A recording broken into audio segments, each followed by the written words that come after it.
Welcome to the Susan Sly Project, where entrepreneurs rule, startups launch, and the side hustle becomes the main hustle. Ladies and gentlemen, your host, Susan Sly. All right, everyone. So let's face it. Life is changing. The world is changing. We get it.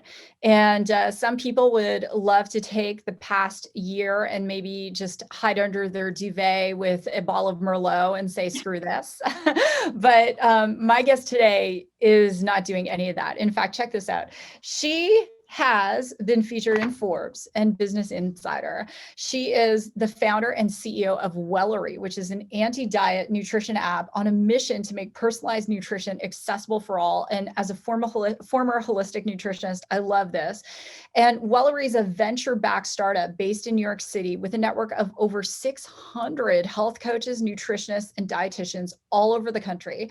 She is a certified health coach and founder of the Movement of the Young Professional Board and a native New Yorker. I love New York. So Emily Hochman, welcome to the show. It's so great to have you. Thank you so much. That was such a warm welcome. I really appreciate it. And I'm so happy to be here. Well, let's jump right in. Like one of the first questions I want to ask is there are a lot of people, this show goes to, I think, 121 countries. I get a weekly report, so I think it's 121.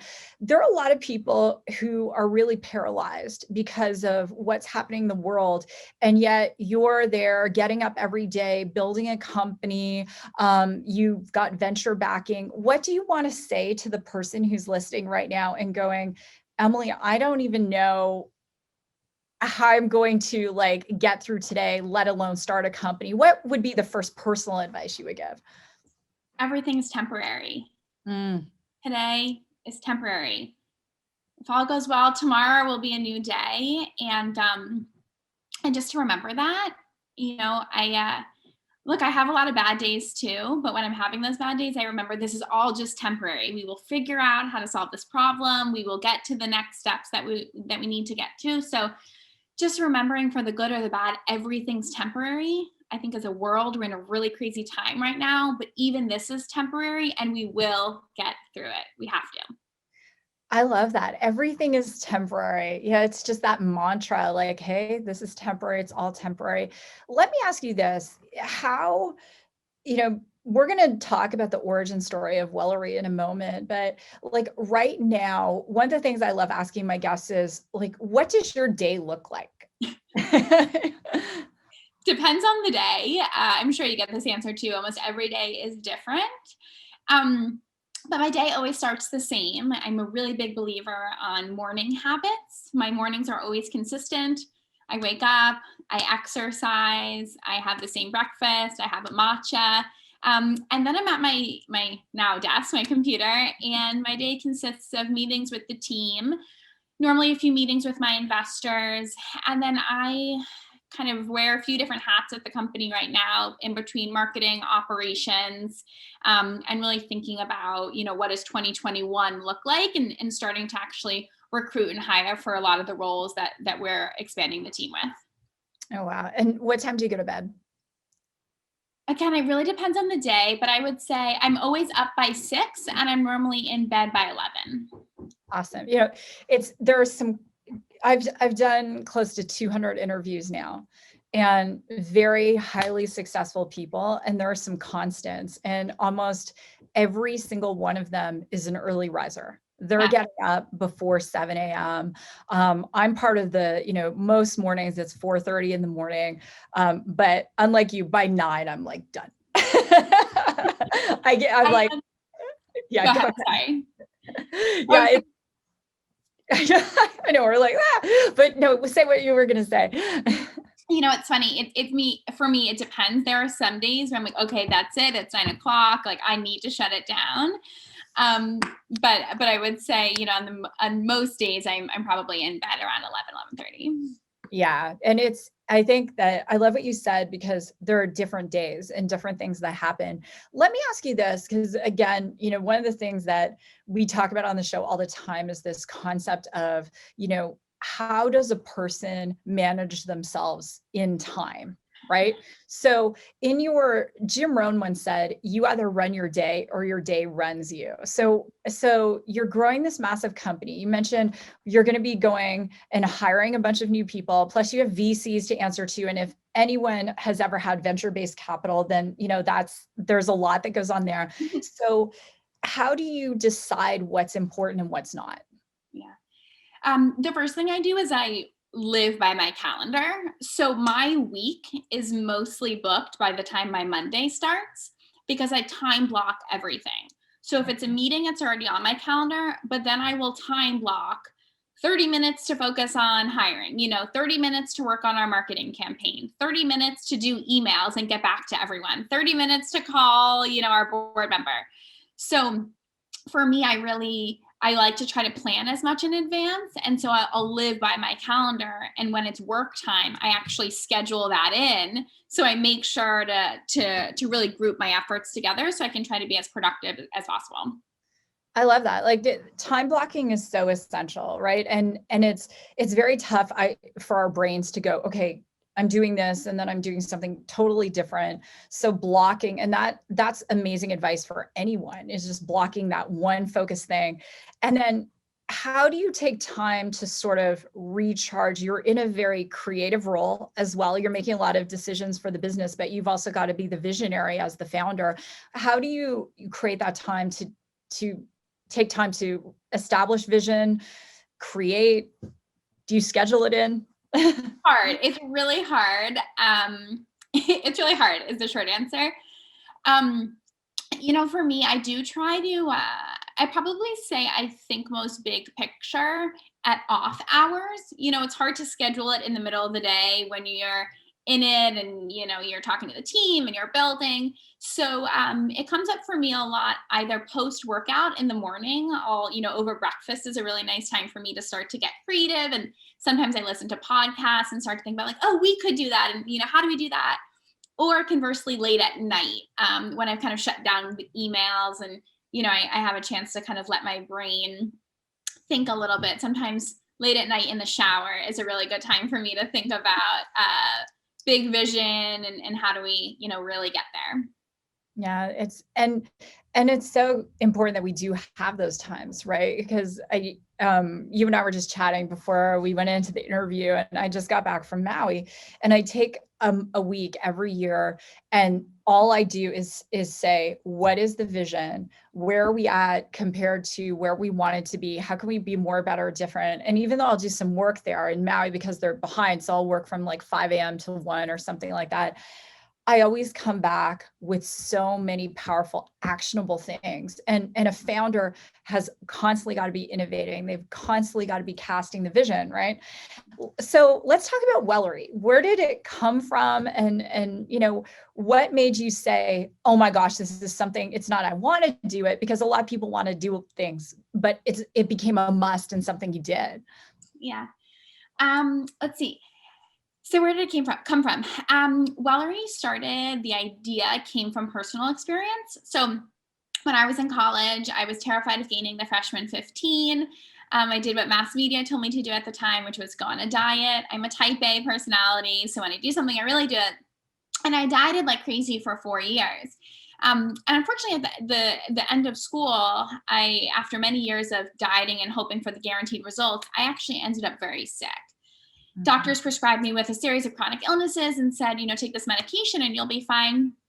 And for me, I said, there has to be a better way. I was an athlete my whole life. I was, relatively healthy. And all of a sudden to have these diagnoses, it felt like something was wrong. And I knew pretty intuitively, okay, there was something that I had done to my body to actually like mask this. So why? And long story short, I ended up finding nutrition as my cure. I went to a school called the Institute for Integrative Nutrition, became a certified health coach. Through that experience, learned over 100 different dietary theories, learned the art and belief of what's called bioindividuality, which means one person's food is another person's poison. And through that experience, cured myself utilizing the power of food as medicine and food as fuel. And so when I did that, I then told every single person I knew about this very transformative and impactful experience. And what I found was everyone in my life, family, friends, neighbors, colleagues, you name it, everyone had their own story, their own relationship with food, and no one knew where to turn. Mm. I then sought out other health coaches and other nutritionists and dietitians. And what I learned on that side of the market was that they were also suffering, and very few RDs or nutritionists or health coaches knew where to find resources, lacking innovation, lacking technology, lacking consumer opportunities, brand, etc. So I started to look at the United States first, and what you find is, amongst everything else that's going on in the world, we're currently undergoing a national nutrition crisis. Our Yeah. obesity rates are, skyrocketing. Diabetic rates are skyrocketing. For the first time ever, our life expectancy is declining due to diet-related disease. Yeah. Currently, the number one leading cause of mortality in the United States is poor diet. So long story short, I became obsessed with this idea of how do we help the hundreds of millions of Americans who are struggling with a healthy relationship with food, and how do we help the hundreds of thousands of nutrition experts who can help, and how do we put those two together, built on a culturally relevant brand and backed by technology so that we can scale. And so with that, you mentioned, when did it kind of go from an idea to a need? I had this idea that was brewing, and it stopped becoming a need. It stopped becoming an idea. It was something that was taking over my life. It was the only thing I could think about. I was keeping up on So at some point, it was just, I knew I had to do it. I didn't see a solution out there that was solving for this massive pain point, and I took the jump and kind of never looked back. That's an incredible story, Emily, because firstly, I love it. For 15 years, I was a holistic nutritionist. I taught nutrition at the college level, and people would come to me and say, well, I want to lose weight. And I was a bit of a badass. I'd say, okay, put your leg on my desk and I'll cut it off and you'll lose weight. But if you want to get healthy, I'm your girl. Yeah. And the thing I learned over that time, yes, there are different types of diets, not the names of diets, but there's just generalized, like high carb, low fat. That was very popular in the 90s. Then there's like high fat, low carb, low protein, the list goes on. And the reality is, it's not that, one person can eat the same way as millions of people. That's one. And number two, the other thing I found, because I'm on a quest, I'm like, I had Dave Asprey on my show, and he's biohacking his life. And I find the closer I get to 50, and I'm super freaking pumped about it because it's 22 months away. It's like, I keep biohacking and going, what's right for me, right? And what nutrition is right for me so I can feel optimal. So how will the technology work? And by that, I mean, I guess, like the user interface. So how will users engage with Wellory? So thank you for sharing that, by the way, because, and also you look phenomenal. Thank so you. Kudos to you. This is I drank this before our interview. It's my green, gloopy, delicious. It's like, yeah, anyway. What you're doing is working. So I bow down. But the reason I say that too is because everything we do at Wellory is focused on personalization. We call ourselves the anti-diet app because we do not believe in diets. We do not prescribe a do this and a don't do that. We never use the word don't. We never use the word shouldn't. Those are not things that you will hear or read at Wellory, because our focus, our methodology is hyper attentive to personalization. What that means, when a customer downloads the Wellory app, we're available in the App Store as well as Google Play. They answer a series of questions about themselves. They create a profile. Based on that information, we then match you with the right Wellory nutritionist for you. From there, you're prompted to take photos of everything you're eating and share it with your nutrition coach. And then we actually create a personalized plan for you based on getting to know you. So we get to see, okay, here's what your lifestyle looks like. Here's what you like. Here's what you don't like. And here's what your goals are. We are then going to create a meal by meal approach that will help you build healthy habits. So we work with our clients to help to build a breakfast habit, then a lunch habit, then a dinner habit. And that personalized plan comes with education, comes with recommended products, comes with recommended recipes, but all based on who you are, what your goals are, and what your preferences are, and built on healthy foundation so that it is hyper personalized to you. And it's not just a blanket advice that says, drink this, don't drink that, and you'll be fine. Yeah. That's fantastic. Our body is, for people who don't know, it's 100 trillion cells, right? And so they're all unique. There are some fundamental truths in nutrition, and we're going to talk about those. So back to my green gloopy drink. So that drink is organic celery, organic lemon juice, water, spirulina, like a whole bunch of stuff. So one of the universal truths of nutrition is we need fruits and vegetables every day. The Framingham study that was done over 30 years illustrated that 5 to 7 servings of fresh fruits and vegetables a day would reduce a person's risk of cancer by 70%. So things like water, different things. So let's talk about the fundamental truths of nutrition, because you know what, not enough people talk about them. And yes, some of them are hard to do, but you mentioned the word habit, right? So what are some of everyone listening, like, what are some things that across the board of us 8 billion humans are fundamentals? Yeah, great question. I would say there are about 3 things that are the foundation of our methodology. One is from packaged food to real food. We eat so much packaged chemical food, especially in the United States. And one of the things we at Wellory are helping our clients learn how to do more and more of is how to actually eat real food.